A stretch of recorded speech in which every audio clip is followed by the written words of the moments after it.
We are the official podcast of Fansided and Scarlet and Game. Get on your computer, go over to scarletandgame.com. Check out all the great articles written by yours truly and other great writers who follow and are fans of the best college football team in all of the land. So go over, do that. We are also the official Ohio State podcast of Big Banter Sports. Go over to bigbantersports.com. Check out all of the podcasts from all 14, soon to be 18 teams in the, I'm going to call it the best conference in college football, Chris, because I've been watching some of the SEC. There are 2 games and a bunch of trash is what it looks like to me, man. Yeah. Two teams and a bunch of trash in that conference. A Big Ten's got, well, 3 teams and then a whole lot of trash right now. But we're and one of those is cheaters, but that's beside the point. So we want to make sure to let all of you guys know to go to those sites and let them know that you're followers of this podcast. All right, Chris. Sir. Yesterday's game, man. What'd you think? What's your initial reaction? It was a solid win. This is the thing. The last 2 weeks, we have come out and defeated our opponents 73-6 over the course of the last 2 weeks. They are lesser opponents, but by God, that's what that team up north's been hanging their hat on, is beating the crap out of the teams that don't matter. Mm-hmm. Well, you know what? We've actually been doing that since we started playing the teams that didn't matter. Mm-hmm.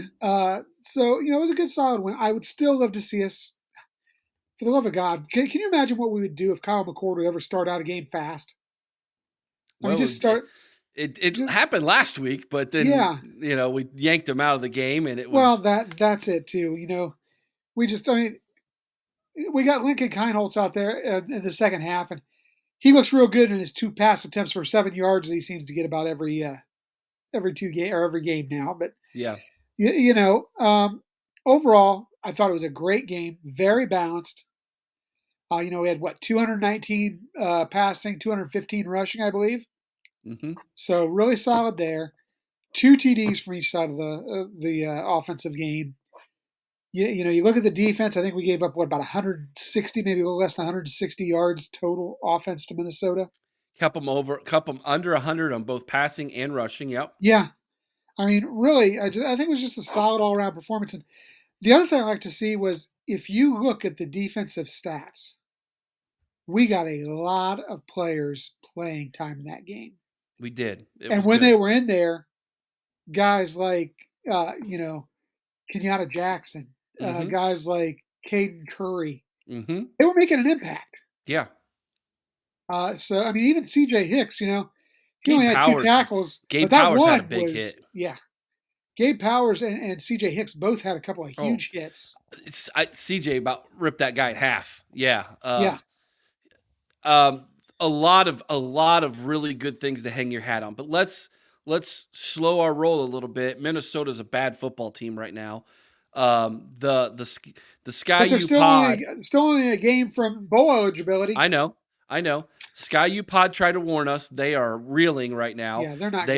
They were on their 4th and 5th running back, and we knocked their 4th running back out in the first half.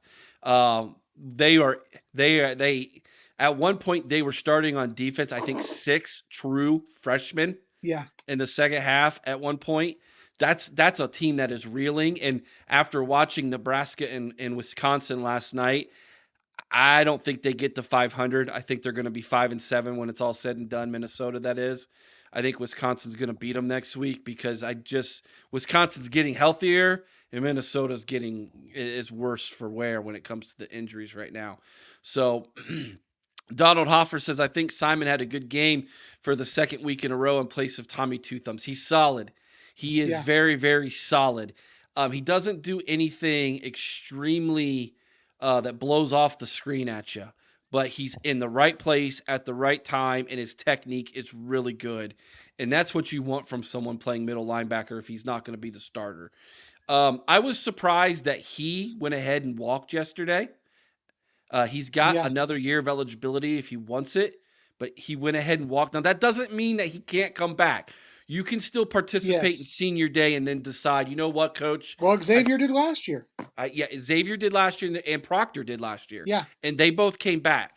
So that's not to say that Simon is um, not going to come back, but what it does mean is that he is contemplating going ahead, fulfilling his graduation and moving on.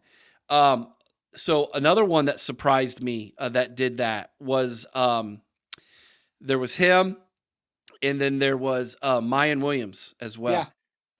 Now, you've been speculating about that, and we're not going to get on all that. You can go back and listen to some of our preview, and we talked about that at the end of the show when we talked about which underclassmen or seniors who have another year of eligibility, whether we thought they would come back or not. And Chris said he thought Mayan might transfer. Chip did not walk. He's coming back. Chip trained him as, hey, I'm coming back. So that was interesting to see. Julian Fleming was the other one. yeah. Julian Fleming walked. Yeah, there you go, Jake. You're right on it, man. Seriously, our timing's impeccable. Uh, Julian Fleming walked. That surprised me a little bit, but again, doesn't mean he couldn't come back. Just means I haven't decided yet, and therefore I'm going to go ahead and participate in the senior day festivities. So, how about the clip of Marvin Harrison Jr. walking off the field for the last time at Horseshoe, kind of taking it all in and turning around and looking back? That felt like it was final, did That it was not? final. Like, I don't care how many millions we throw at this guy in And, NIL, and he he's should gone. go, Eric. He should go. The guy's a top 2 draft pick. He should go. It's what's right for him. I hate to see him go. I'd love to have him back another year, but the right thing, the right decision for him is to move on. Yeah, He's yes, just Jake. special, and, I and not agree only with you, that, Jake. but you look next year we're going to be okay. We got some other young guys that would be held back if he was still here. Yeah.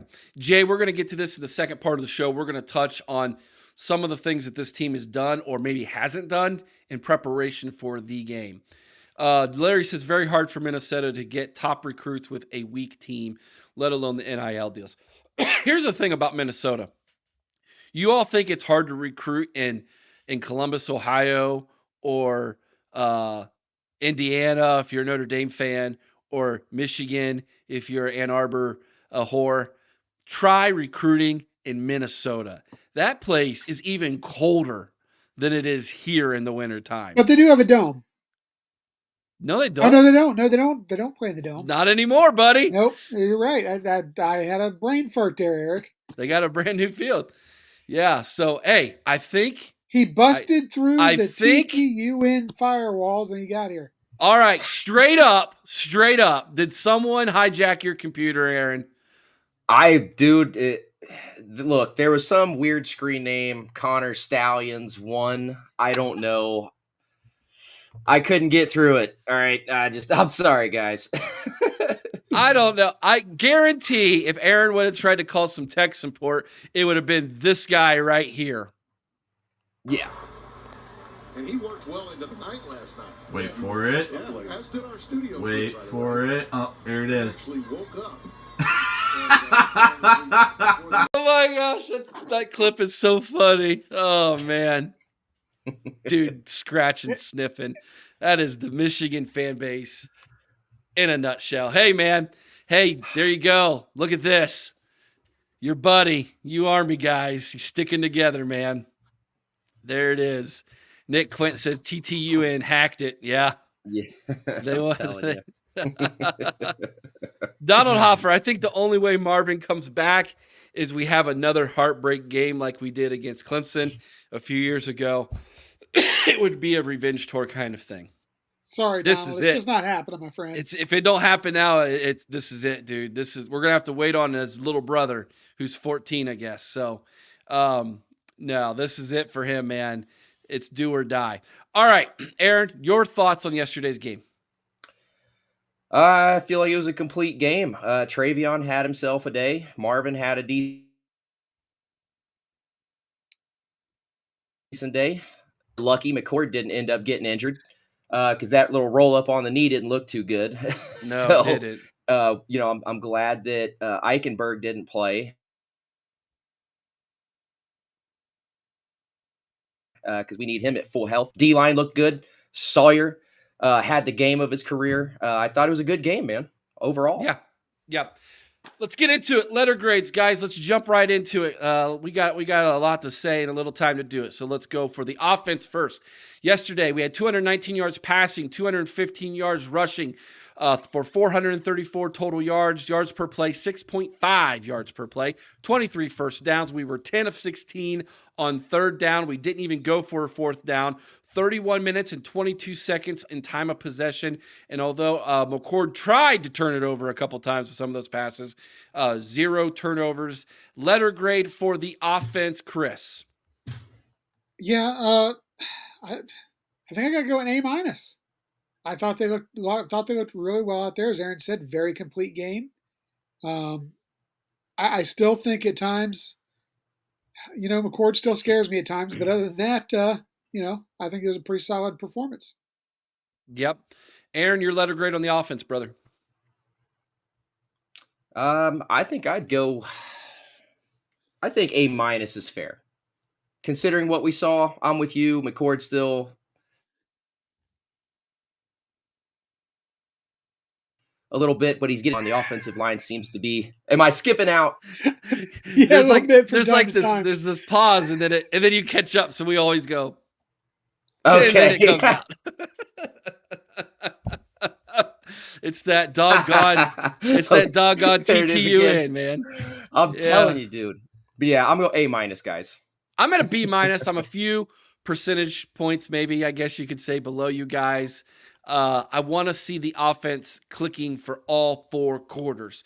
Seems like we go through a spell where and here's the thing, red zone, kicking field goals, man, we need to punch it in this week. We can't be kicking field goals. We need 7, not 3s against this team. And I think we can if you watched them play against Maryland. Maryland had a lot of success in the second half against them offensively. I think we're going to be able to move the football against them. Larry Daniels says A minus. He's at an A minus for the offense as well. He says A plus on the defense. Let's talk about that defense next. So defensively yesterday, we gave up 89 yards passing, 70 on the ground for a total of 159. That's 3.3 yards per play. We only gave up 10 first downs for the entire game. Minnesota was 3 of 12 on third down. They didn't try for fourth down, which I thought was interesting because they had the ball over the 50 a couple times. Should have probably tried for a fourth down, but they didn't. Time of possession was only 28-38, and we did create 2 turnovers, which we will talk about in just a minute. My letter grade yesterday for the defense, I gave them an A. Aaron, I'll start with you.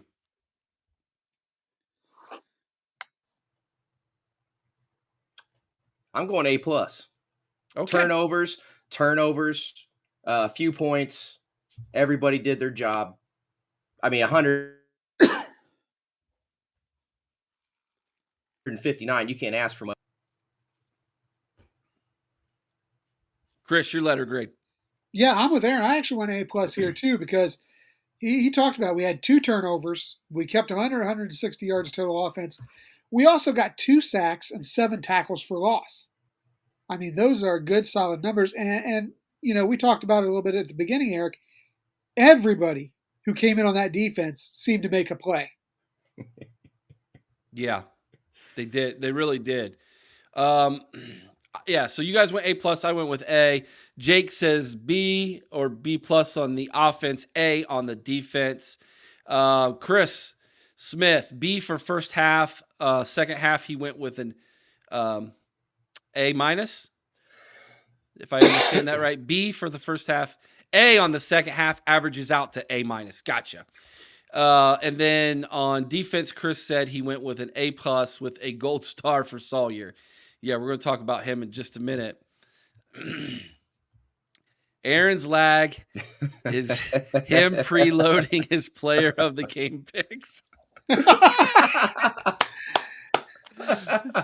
What is the over under on Aaron's Buckeye leaves this week, Eric? I don't even want to hear it. Both of y'all the last 2 weeks, the whole defense, the whole defensive line. I say 2 and it's a problem. What are you talking about?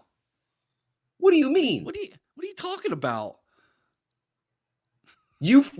Boy, I swear. All right. Did you not pick like the whole defensive line? No, you did. I picked the whole defense. I Yeah. picked the whole defense. I picked Jim Knowles and Jim Knowles' sister. I don't know what his sister's got to do with it, but that's She's weird. she's awesome on Twitter. That's what it's got to do with it. Oh, really? Oh yeah, Okay. she is the best follow on Twitter, dude, because she absolutely just annihilates people. I love it. She's awesome. I need to get on Twitter. Apparently, I'm missing Uh, out. I don't know. It's really an unhealthy place to be sometimes. I ain't gonna lie to you. It's crazy. I'll take your word for it. All right, guys, let's jump into our Buckeye Leafs here and see how many Aaron's going to pass out. Let's start with the offensive player of the game, Chris. It has to be Travion Henderson. I mean, 15 carries, 140, nearly average 10 yards a carry, 2 touchdowns, including starting out the second half the way you should start out the second half, busting off a 75-yard touchdown run on the first play from scrimmage. Nobody else should go with there. I agree. Aaron, who you got? Yeah, go same. I can't go any other way. Shut up, Dan. Dan's give it to all the offense and defense. Dan's one of my buddies from back home. Shut up, Dan. Oh, I love it. Aaron is definitely, he brings the love and the hate to this show, does he not? All right, the offensive play, or let's go with defensive player of the game. Here's where we're going to talk about Jack Sawyer, right? This was the 5-star we all thought we were getting from Pickerington when he came. Dude was all over the field, and he set the tone early when he dropped out and went into the zone coverage, and they swung it over to the side, and he came flying in and absolutely annihilated that guy on the sideline. Yes. And from that moment on, it was like he elevated his game to where he has not played all season long. Sawyer gets my defensive Buckeye Leaf for the game. Aaron? Same. Yeah. Can't go any other way. I'm the same way. Not only that play, Eric, but you talk about just solid all around. Six tackles, a sack, 3.5 tackles for loss. It's a strip sack on top of it. Yeah. Yeah, we're going to talk about that in a second, too. So, yeah, that dude was living in the backfield. Yeah. Killed it. Now, and here's the thing. He was going up against what many people believe is the second or third best tackle in all of the Big Ten yesterday. And he was just dominating him and JT both, depending on which side they were lining up on. So good game there. Donald said that's the hit of the game for sure. Oh yeah, that was a huge hit. All right, let's talk about the offensive play of the game, Chris. I mentioned it before. I got to go with that 75-yard touchdown run to start the second half. Yep. Same. Okay. We're all in agreement here. Yeah. Aaron, you want to break down that play for a little bit? What did he do? You know what that play eerily felt like? 85 yards. 85 yards through the heart of the South. Yeah, Yep. I was gonna say it's very reminiscent of that, wasn't it? It's Mhm. but a lot of that was Travion making moves. If you noticed, a lot of people are like he's a one-cut guy. I think he got some moves. He's not Barry Sanders, but he can. If he gets in the open field, buddy, he's a rocket. So I'm going to give credit to the line, but I'm going to give even more credit to Travion for that play. He found the holes. The line did their job, but Travion, when he got to the second level, he's the one that kind of weaved his way through to the open field and took off with it. Yeah, absolutely. That was phenomenal. All right, let's do this. The defensive play of the game. Now, as I think it was Donald. Yeah, Donald mentioned that hit that I brought up that was early in the game. That was my defensive play of the game until I think it was the first offensive play for Minnesota when they got the ball after Travion runs at 75 yards and we go up 24-0. They get the football back, and the very next play, Sawyer with the strip sack into the arms of JT. And at that point, hey, Jordan, why don't you get out of his way, dude? Jordan's like, hey, give me the ball, Hancock. And then he's like, oh, I might block for you. Oh, I'm just going to get in your way. That would have Yeah. been a touchdown, dude. Like, get out of his way, man. He would redeem himself later, though. He did. He did redeem himself. That was but a nice pick. Yeah, that was the defensive play of the game in my mind. That was mine. The strip sack into the fumble recovery into the arms of JTT. What was yours, Aaron? Same. That was such a great play, other than Jordan getting in the way. But yeah, that was a good play all the way around. Chris. Yeah, I had the same one, Eric. But I'll tell you, as good as that was, nothing made me happier than Hancock getting that interception. So I don't have to read 10 names on the preview show for who's got an interception this week. My dad came down and we watched it, and I told him Chris is screaming right now. He's so happy. Pretty accurate. Yeah. I'm pretty sure I said the exact same thing. I think I got on Facebook and went, there you go, buddy. There it is. Jake says, crazy stat. 2023 defense has given up 10 touchdowns in 11 games. The 2014 defense gave up 43 in 15 games. Whoa. Wow, this that is defense a crazy is stat. the real deal. Holy smokes. I did Thank not you for know sharing. that. Yeah, thank you for sharing that. That's pretty wild. You know what? I would like to know how many the 2002 defense gave up. I bet you it's similar to the one that 2014 did. I don't know. Bet you. I don't remember our opponents scoring that much. I don't think it's as good as this one, but it probably is closer to that. Is this defense better than 2019? Yes. Yes. Why? Scheme? Well, is it scheme? Because I'll tell you right now, I think 2019 had two better players than this defense has got. Well, yeah. But overall as a whole, this might be a better defense. I'm with you, Eric. I think that, as far as star power goes, I think the 2019 had better, I guess, pro prospects, if that makes sense. We had names on that defense. This defense feels like a complete unit that plays together, if that makes sense. There's no like one guy that's just a whole superstar. We're just waiting week to week on who's going to show up because anybody's capable. Sure. Put your comments, your answer to this question in the comments section, guys. Yes, Chris. And depth. Yeah. That's the other thing for me. Yes. It's not just that we have one or two superstars. We've got a bunch of guys who are really good going on. And I mentioned it earlier. You look, Caden Curry, Kenyatta Jackson on down the bench, on this defense, and they were impact players in that game still. I got a comment about them here real fast that I want to share. Defense is better with Jim Knowles calling the game. Yeah, absolutely, Larry. Yes. Here's my question. Put your answer in the comment section. What's your favorite part or aspect of this defense? What's your favorite part or aspect of this defense? Put your comments in the comment section. We want to hear from that. About your comment there, Chris, about Curry and these guys and the depth to this team.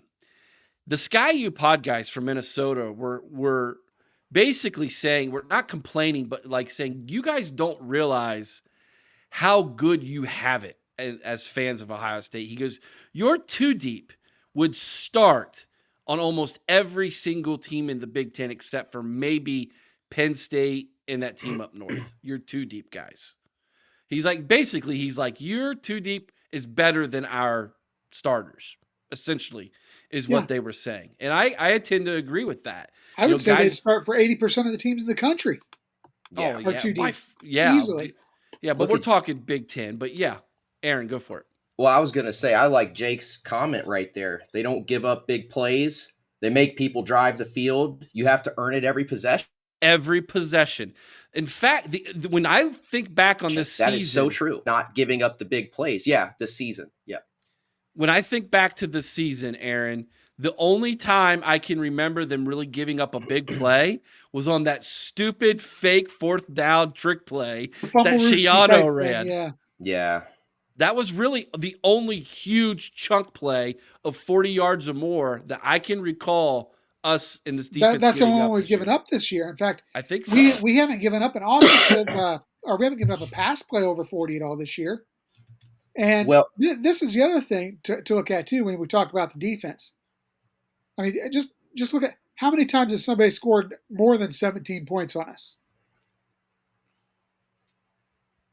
I don't think anybody has. No one has. 17 was the most. Okay, We I was gave going up to say 17 to Maryland. That was it. 16 14 to Rutgers. 14 to Notre Dame. 14 to Notre Dame. 16 to Rutgers. We had a and 10. And 17 to Maryland. Yep. And we've had, I think it's 4 or 5 games where we've held the opponent into single digits. That's impressive. We've come close the last 2 weeks of having shutouts. The last 2 weeks. Yeah. Mm-hmm. So, all right, here we go. So the question was this: what's your favorite aspect or part of this defense? Let's see what you guys say. Donald says, I think it's scheme and it's a team doing well. We're not dependent on a few individuals to be Superman, which is enjoyable to me to watch the team thrive as a whole.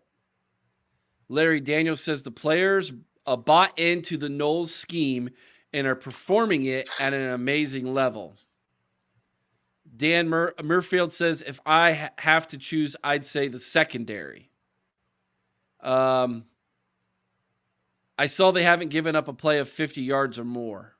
What was the fumble Ruski? No, the fumble Ruski was, I think, 54 yards or something to that effect, 56 yards.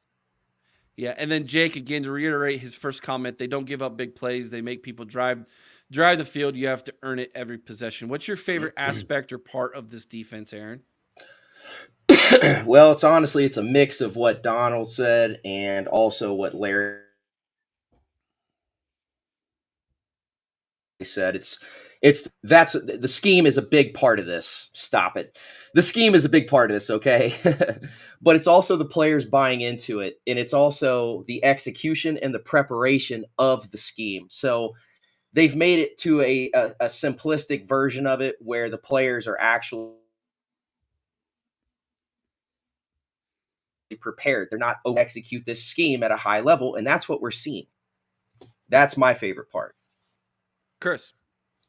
I do love the scheme. I love the way that Knowles is calling the games. I love the fact that we are fundamentally sound for the most part, because I think that's a big part of it. We don't make stupid mistakes. And then, somebody mentioned the defensive backs, but it's so hard to pick one part about this. It's like, and I'm going to throw this out there to Aaron because I know he probably enjoyed the game today. It's like watching the Cleveland Browns defense play. They're just so fast. They're flying around the field. Not one guy getting there. There's always multiple guys getting there, putting the hat on somebody. Stop. So. I don't know about all that. Myles Garrett's a beast, though, dude. Well, yeah, he is. Of all this is the first time that Cleveland has beaten Pittsburgh and Baltimore in the same season. I don't want to hear it. He's so bitter. Something to think about. Well, just enjoy the fact that you both have teams vying for a playoff. My team is officially done. Done. They're done. Poor Joey B just dragging his leg around behind him again. Is he out for the season? Yep. Oh my Poor gosh. kid. Done. Yeah.